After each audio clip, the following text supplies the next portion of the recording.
إذا جت تنظف نفسها، هل هي تنظف المناطق الحساسة عندها بإيش؟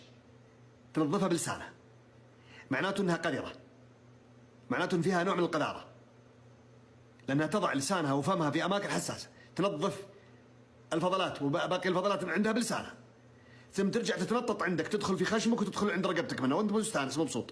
3 شعرات منها فقط، اقرأ عنها صح، 3 شعرات منها تقع على جسمك نجسة، تنجس جسدك وتسبب لك أمراض،